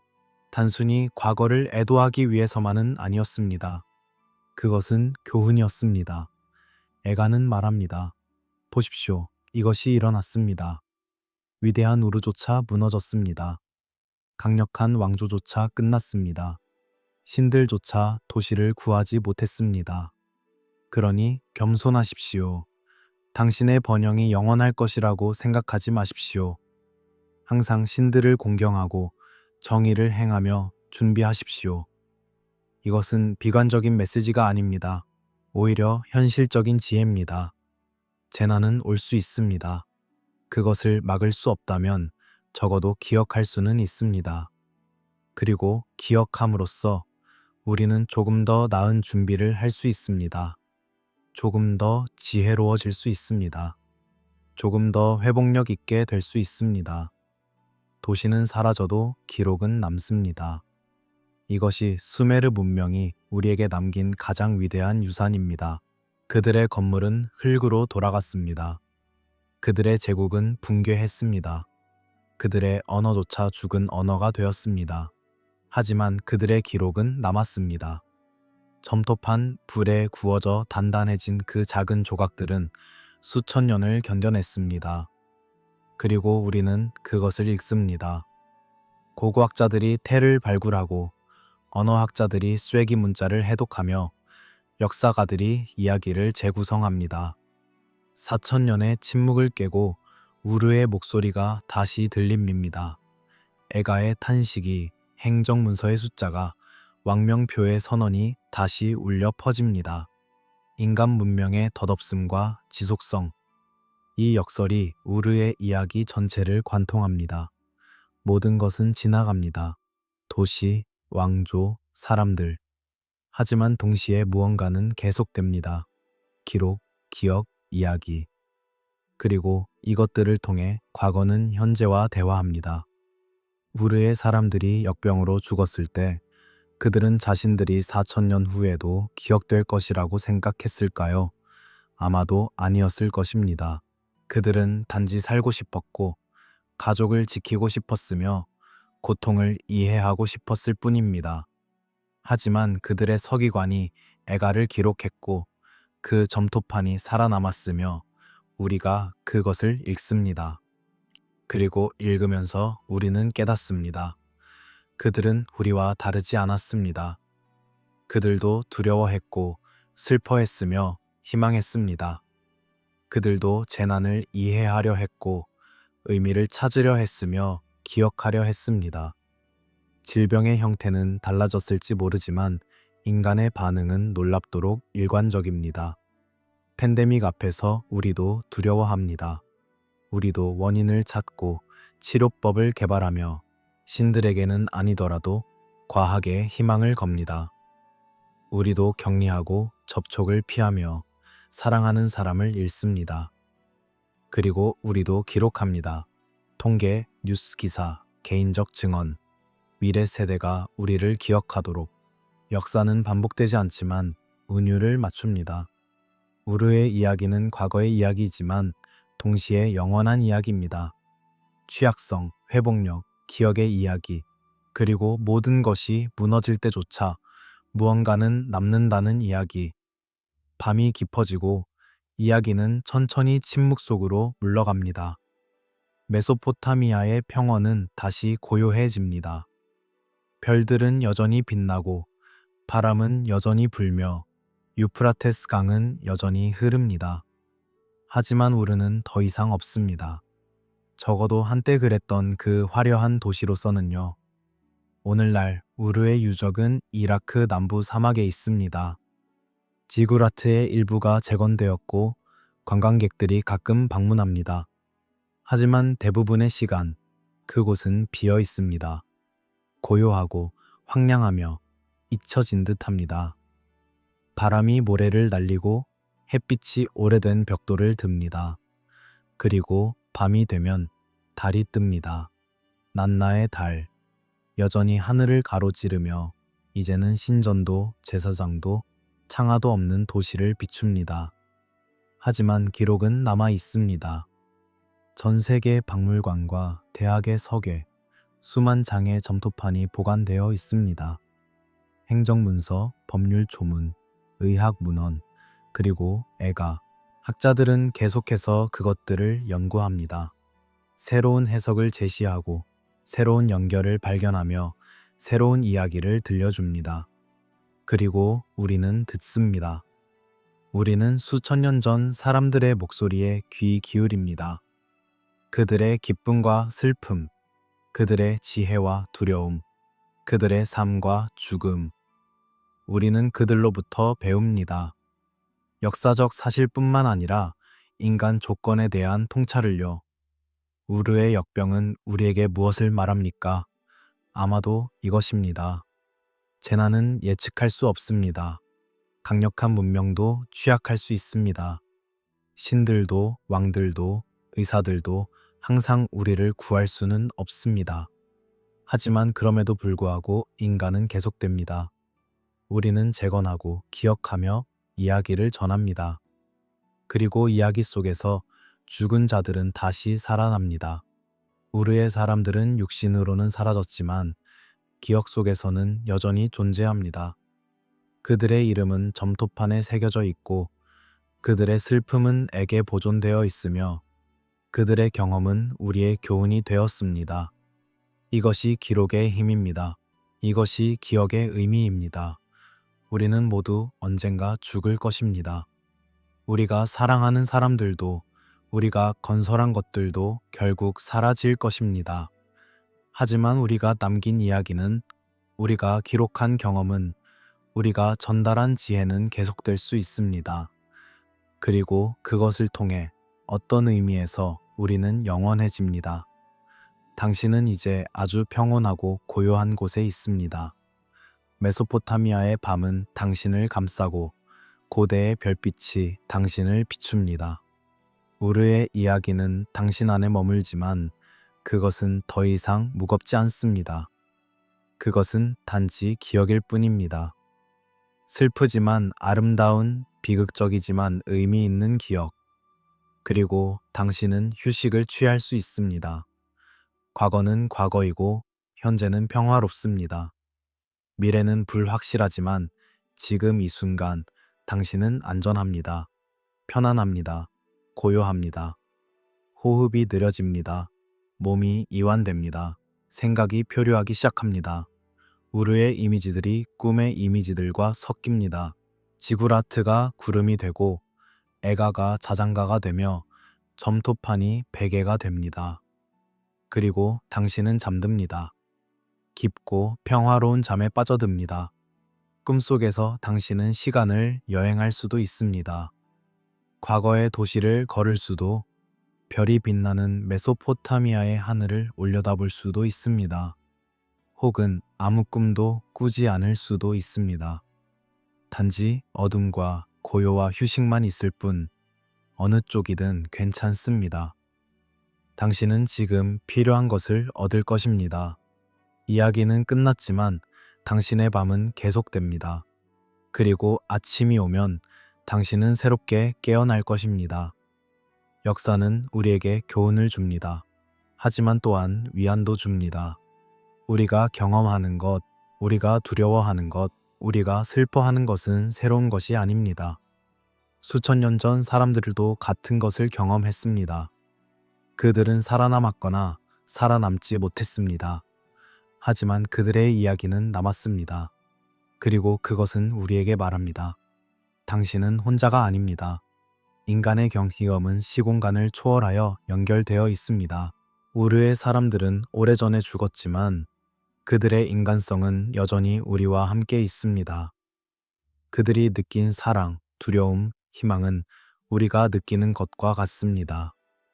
그리고 그들이 남긴 기록은 우리에게 다리를 제공합니다. 과거와 현재를, 그들과 우리를 연결하는 다리. 밤은 깊고 세상은 고요하며 당신은 안전합니다. 우르의 이야기는 끝났지만 이야기의 여운은 부드럽게 당신을 감싸며 잠으로 인도합니다. 그리고 당신이 쉬는 동안 점토파는 박물관의 석에서 조용히 놓여 있습니다. 쐐기 문자는 여전히 읽힐 수 있고 애가는 여전히 노래될 수 있으며 기억은 여전히 살아 있습니다. 도시는 무너졌지만 이야기는 계속됩니다. 왕조는 끝났지만 기록은 남았습니다. 사람들은 죽었지만 기억은 영원합니다. 그리고 이것이 어쩌면 우리가 죽음을 이기는 유일한 방법일지도 모릅니다. 완벽하게 이기지는 못하지만 적어도 일부는 이기는 방법. 우리의 육신은 사라지지만 우리의 이야기는 남을 수 있습니다. 그리고 누군가 그것을 읽고 듣고 기억하는 한 우리는 어떤 형태로든 계속 존재합니다. 수메르인들은 이것을 이해했습니다. 그래서 그들은 그토록 열심히 기록했습니다. 모든 것을, 중요한 것과 사소한 것, 기쁜 것과 슬픈 것, 승리와 패배. 그들은 잊히는 것을 두려워했습니다. 그리고 그 두려움이 그들로 하여금 쓰게 만들었습니다. 그리고 그들의 두려움은 헛되지 않았습니다. 우리는 그들을 기억합니다. 이름을, 도시를, 이야기를. 4,000년이 지났지만 우르는 여전히 우리의 집단 기억 속에 살아 있습니다. 완전히는 아니지만 부분적으로, 파편처럼, 메아리처럼. 하지만 그것으로 충분합니다. 당신의 호흡은 이제 매우 느리고 규칙적입니다. 당신의 몸은 완전히 이완되었습니다. 당신의 마음은 평화롭습니다. 우르의 이야기는 이제 당신의 잠재의식 속에 부드럽게 자리 잡았고 당신은 깊은 휴식으로 미끄러져 들어갑니다. 역병이 지나간 후 우르는 살아 있었지만 동시에 죽어 있었습니다. 도시의 심장은 여전히 뛰고 있었지만 그 박동은 너무 약하고 너무 불규칙하며 너무 느렸습니다. 거리는 비어 있었습니다. 한때 상인들의 외침과 아이들의 웃음과 당나귀의 발굽소리로 가득했던 그 거리가 이제는 고요했습니다. 바람만이 움직였습니다. 모래를 날리고 버려진 천 조각을 흔들며 열린 문들 사이를 휘파람처럼 지나갔습니다. 문들, 그 열린 문들이 가장 먼저 눈에 띄었을 것입니다. 집집마다 문이 열려 있었습니다. 서둘러 떠난 사람들이 다들 시간도, 다들 이유도 없었던 문들. 안에 지킬 것이 남아있지 않았으니까요. 혹은 너무 많은 것이 남아있었지만 그것들은 이제 아무도 원하지 않는 것들이었으니까요. 죽음의 냄새가 배인 옷까지, 병든 자가 만졌던 그릇, 시신이 누웠던 자리의 매트. 어떤 집에는 여전히 화덕에 재가 남아 있었습니다. 차갑고 회색인 재. 마지막 식사가 준비된 지 며칠이 지났을 수도, 몇 주가 지났을 수도 있습니다. 그릇들이 제자리에 놓여 있었습니다. 물 한 가리가 문 옆에 서 있었습니다. 배틀이 미완성된 천을 여전히 매달고 있었습니다. 삶이 중단된 정확한 순간이 그대로 동결되어 있었습니다. 이곳을 걸으면 발소리가 이상하게 울렸을 것입니다. 너무 크게, 너무 분명하게. 흙벽들이 메아리를 반사했고 그 소리는 텅 빈 집들 사이에서 증폭되었습니다. 발걸음, 발걸음, 발걸음. 그리고 침묵. 대답하는 소리가 없었습니다. 인사도 질문도 삶의 소음도 없었습니다. 살아남은 사람들은 있었습니다. 질병을 견뎌낸 사람들, 운이 좋았던 사람들, 혹은 단순히 아직 병에 걸리지 않은 사람들. 하지만 그들은 머물지 않았습니다. 머물 수 없었습니다. 왜냐하면 도시는 이제 죽음의 장소가 되었으니까요. 물론 아무도 그렇게 말하지 않았습니다. 공식적인 선언도 명령도 없었습니다.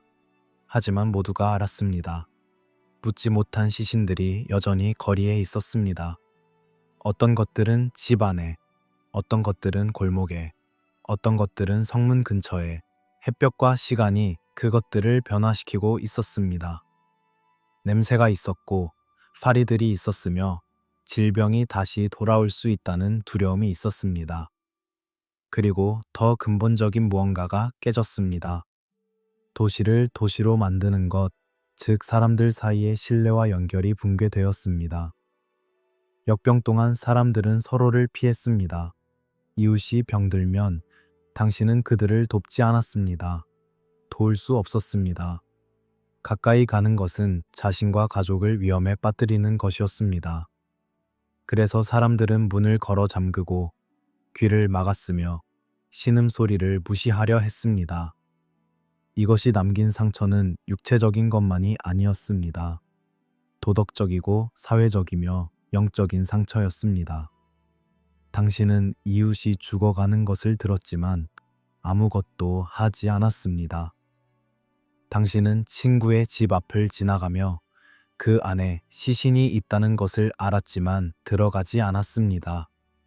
당신은 살았고 그들은 죽었으며 그 사실이 당신 사이에 넘을 수 없는 틈을 만들었습니다. 비록 그들이 이미 없어졌다 하더라도요. 살아남은 것에 대한 죄책감, 이것은 고대인들도 느꼈을 것입니다. 왜 나는 살았는가? 왜 내 아이는 살았지만 이웃의 아이는 죽었는가? 신들이 나를 선택했는가? 아니면 단순히 운인가? 그리고 만약 운이라면 그것은 다음에 바뀔 수 있지 않은가? 그래서 사람들은 떠났습니다. 조용히, 개별적으로, 가족 단위로. 그들은 남은 소지품을 모았습니다. 많지 않았습니다. 약간의 음식, 약간의 물, 가장 소중한 물건 몇 개. 그들은 새벽에 출발했거나 황혼에 출발했습니다. 다른 사람들과 마주치지 않으려고. 작별 인사도 없었습니다. 왜냐하면 작별을 나눌 공동체가 더 이상 없었으니까요. 어떤 이들은 북쪽으로 갔습니다. 강을 따라 올라가 다른 도시들로. 니프르, 이신, 어쩌면 바빌론까지. 그곳에서 새로운 삶을 시작할 수 있을 것이라고, 익명으로 살 수 있을 것이라고 희망하며. 어떤 이들은 농촌으로 갔습니다. 작은 마을들, 운하 옆의 정착지들. 그곳에서는 인구 밀도가 낮았고 질병이 덜 위험했으며 땅에서 직접 식량을 얻을 수 있었습니다. 어떤 이들은 더 멀리 갔습니다. 사막을 향해 알려지지 않은 곳으로 유목민들과 합류하거나 완전히 새로운 곳에서 시작하려고. 그들이 어디로 갔는지, 무슨 일이 일어났는지 우리는 알지 못합니다. 기록이 없습니다. 그들은 역사 밖으로 걸어 나갔고 침묵 속으로 사라졌습니다. 이주 자체가 문제를 퍼뜨렸을 가능성이 있습니다. 만약 떠나는 사람들 중 일부가 아직 질병을 품고 있었다면 그들은 그것을 다른 곳으로 가져갔을 것입니다. 새로운 도시, 새로운 마을, 그리고 거기서 역병이 다시 시작되었을 수도 있습니다. 이것이 메소포타미아 전역에서 거의 동시에 여러 도시들이 쇠퇴한 이유 중 하나일 수 있습니다. 사람들의 이동이 질병의 이동이 되었을 수 있습니다. 고대 세계에서 도시를 떠난다는 것은 단순한 지리적 이동이 아니었습니다. 그것은 정체성의 상실이었습니다. 당신은 우르 사람이었습니다. 난나의 도시의 시민이었습니다. 특정 신전에 속했고 특정 거리에 살았으며 특정 이웃들과 관계를 맺었습니다.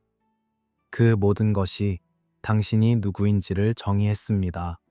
하지만 도시를 떠나면 당신은 누구입니까? 그저 이방인, 난민, 뿌리 없는 자입니다. 그리고 종교적 의미도 있었습니다.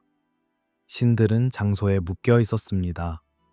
난나는 우르의 신이었습니다.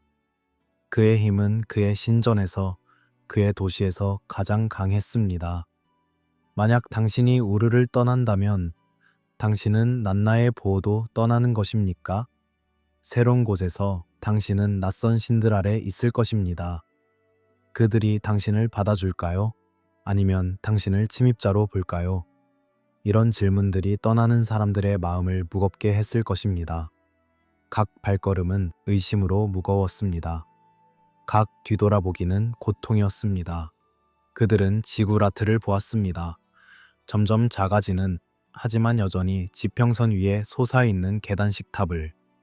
그것은 한때 그들의 자랑이었고 그들의 중심이었으며 그들의 우주의 축이었습니다. 이제 그것은 그저 버려진 기념물이었습니다.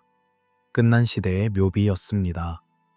그리고 결국 그들도 지평선 너머로 사라졌습니다. 한 사람씩, 한 가족씩, 한 무리씩. 우르는 점점 더 비어갔습니다. 한때 수만 명이 살았던 도시에 이제는 수백 명만 남았을 것입니다. 그리고 그들도 대부분 노인이거나 병자였습니다. 떠날 수 없었거나 떠나지 않기로 선택한 사람들. 어쩌면 그들은 이곳에서 태어났고 이곳에서 죽고 싶어 했을 것입니다. 도시가 비록 유령의 도시가 되었다 하더라도요. 바람은 계속 불었습니다. 모래는 계속 쌓였습니다. 열린 문들 안으로, 빈 거리 위로, 버려진 신전의 계단 위로, 자연은 천천히 인간의 공간을 되찾기 시작했습니다. 잡초가 돌 사이로 자라났고 새들이 빈 집에 둥지를 틀었으며 작은 동물들이 한때 사람들의 것이었던 골목을 자기 것으로 삼았습니다. 그리고 침묵은 깊어졌습니다. 발걸음 소리조차 이제 드물었습니다. 가끔, 아주 가끔 누군가 돌아왔을 수도 있습니다. 남겨둔 것을 찾으러 혹은 단순히 한 번 더 보기 위해. 하지만 그들은 오래 머물지 않았습니다. 도시는 이제 과거였습니다. 미래는 다른 곳에 있었습니다. 당신은 이제 그 빈 거리를 걷고 있습니다. 꿈속에서 혹은 상상 속에서. 당신의 발걸음은 소리 없습니다. 당신은 관찰자일 뿐 침입자가 아닙니다. 당신은 열린 문들을 지나가고 버려진 화덕을 보며 미완성된 천이 걸린 배틀 앞에 잠시 멈춥니다. 그리고 당신은 느낍니다. 상실의 무게를, 공허의 깊이를. 하지만 그것은 압도적이지 않습니다. 단지 슬픕니다. 조용하고 깊고 받아들일 수 있는 슬픔입니다. 모든 것은 지나갑니다. 도시도, 사람들도, 삶도. 그리고 그 지나감 속에는 일종의 평화가 있습니다. 당신의 호흡은 느리고 규칙적입니다. 당신은 점점 더 깊은 고요 속으로 가라앉습니다. 점토판의 서괴에서 고고학자는 무언가 이상한 것을 발견합니다.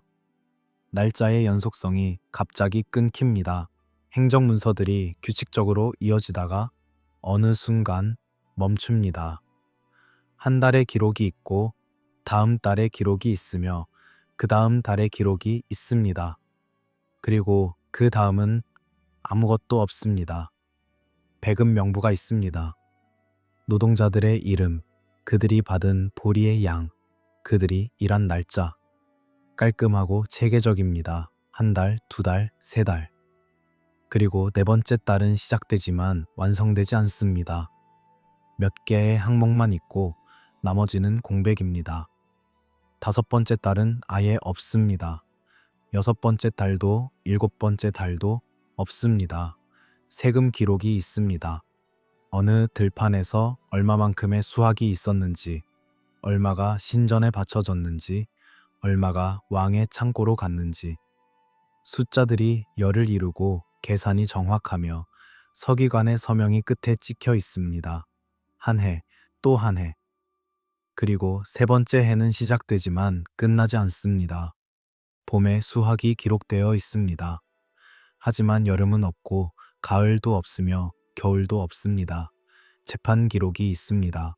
토지 분쟁, 계약 위반, 이혼 소송. 사람들의 삶이 법률 용어로 번역되어 점토에 새겨져 있습니다.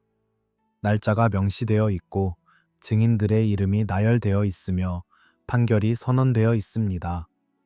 그리고 어느 시점에서 이것도 멈춥니다. 마지막 재판 기록 이후로 아무것도 없습니다. 이 공백은 무엇을 의미합니까? 고고학자들은 그것을 조심스럽게 해석합니다. 기록이 멈췄다는 것은 기록할 사람이 없어졌거나 기록할 이유가 없어졌다는 뜻입니다. 서기관들이 죽었거나 도망쳤거나 더 이상 일할 수 없는 상태가 되었습니다. 혹은 행정 시스템 자체가 붕괴했습니다. 배급할 것도 징수할 세금도 해결할 분쟁도 없었습니다. 왜냐하면 사회가 작동을 멈췄으니까요. 서기관을 상상해 보십시오. 그는 매일 아침 서고로 갔습니다. 새로운 점토판을 준비하고 갈 때 필기도구를 손에 들며 어제의 기록을 검토했습니다. 그의 삶은 규칙적이었고 예측 가능했으며 의미가 있었습니다. 그는 국가 기계의 한 부분이었고 그 역할을 진지하게 받아들였습니다. 하지만 어느 날 무언가 달라졌습니다. 어쩌면 그날 아침 석에 오는 사람이 평소보다 적었을 것입니다. 어쩌면 누군가 아프다고 보고했을 것입니다. 처음에는 작은 일처럼 보였습니다. 하지만 다음 날도 그 다음 날도 사람들이 오지 않았습니다. 그리고 곧 서기관 자신도 증상을 느꼈을 수 있습니다. 발열, 쇠약, 통증. 그는 계속 일하려 했을 것입니다. 기록은 중요했으니까요. 국가는 계속되어야 했으니까요. 그는 점토판을 펼치고 쐐기를 눌렀습니다. 하지만 손이 떨렸을 수 있습니다. 글자가 평소만큼 깔끔하지 않았을 수 있습니다. 그리고 어느 순간 그는 멈췄습니다. 더 이상 할 수 없었습니다. 점토판은 미완성된 채로 남았습니다. 날짜가 적히지 않았거나 항목이 중간에 끊겼거나 마지막 줄이 이상하게 흔들렸습니다. 이것은 서기관의 마지막 기록이었을 수 있습니다. 그 이후로 그가 무슨 일을 겪었는지 우리는 알지 못합니다. 회복했을 수도, 죽었을 수도, 도시를 떠났을 수도 있습니다. 기록이 없으니까요. 미완성 점토판을 보는 것은 이상한 경험입니다. 그것은 시간이 멈춘 순간을 포착합니다. 한 단어의 중간에, 한 숫자의 중간에, 한 생각의 중간에 멈춘 순간, 서기관의 의도가 거기 있습니다. 그는 이 문장을 끝내려 했고, 이 목록을 완성하려 했으며, 이 보고서를 마무리하려 했습니다. 하지만 하지 못했습니다. 무언가 그를 막았습니다. 그리고 아무도 그것을 계속하지 않았습니다. 다른 서기관이 와서 그 일을 끝낼 수 있었을 것입니다. 하지만 그렇게 하지 않았습니다. 왜냐하면 어쩌면 다른 서기관도 없었거나 아니면 그것이 더 이상 중요하지 않았기 때문입니다. 시스템이 붕괴하면 개별 기록의 완성도 의미를 잃습니다. 기록의 부재는 그 자체로 일종의 기록입니다. 침묵도 증언입니다. 고고학자들은 무엇이 있는지뿐만 아니라 무엇이 없는지도 연구합니다. 그리고 우르 제3왕조 말기의 점토판들에서 가장 말하는 것은 바로 그 갑작스러운 공백입니다. 한 세기 동안 기록이 넘쳐났습니다. 수만 장의 점토판이 생산되었고 보관되었으며 쌓였습니다. 그리고 갑자기 그것이 멈춥니다. 마치 수도꼭지를 잠근 것처럼 한 달은 기록이 있고 다음 달은 없습니다. 이것은 점진적인 쇠퇴가 아닙니다. 이것은 갑작스러운 끝입니다. 물론 완전히 갑작스러운 것은 아니었을 것입니다. 기록을 자세히 보면 징조가 있습니다. 양이 줄어듭니다. 세부 사항이 덜 정확해집니다. 지연이 나타납니다. 시스템은 이미 스트레스를 받고 있었습니다. 하지만 최종적인 붕괴는 빨랐을 것입니다.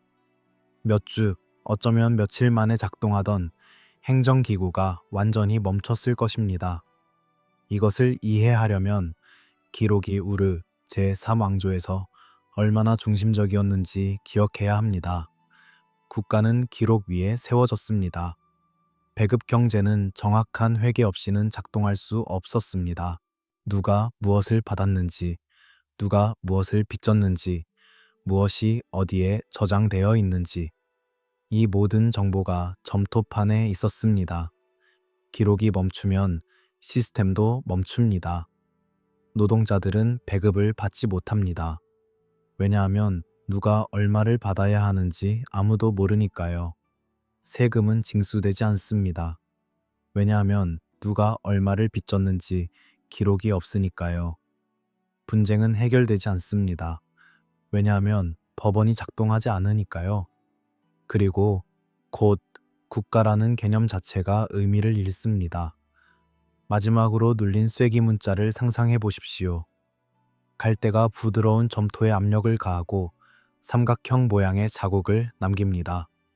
서기관의 손이 그것을 누르고 들어 올립니다. 그리고 다음 쐐기를 누르려고 합니다. 하지만 누르지 않습니다. 손이 멈춥니다. 갈대가 내려놓아집니다. 그리고 점토판은 불완전한 채로 남습니다. 그 점토판은 나중에 발견되었을 때 고고학자들에게 무언가를 말합니다. 그것은 말합니다. 여기서 끝났다고. 이 순간에 무언가 일어났다고. 이 사람은 계속할 수 없었다고. 그리고 아무도 그를 대신하지 않았다고. 고고학 발굴에서 이런 순간들은 강렬합니다. 층위를 파고 내려가다가 갑자기 성격이 바뀝니다. 한 층에는 점토판이 가득하고 다음 층에는 거의 없습니다. 한 시기에는 활발한 활동의 흔적이 있고 다음 시기에는 버려짐의 흔적이 있습니다. 경계는 명확합니다. 그리고 그 경계가 말합니다. 여기서 무언가 끝났다고. 문명이 말없이 숨을 멈춘 순간 그것은 폭발이 아니었습니다. 그것은 사라짐이었습니다. 마지막 숨결처럼, 마지막 박동처럼.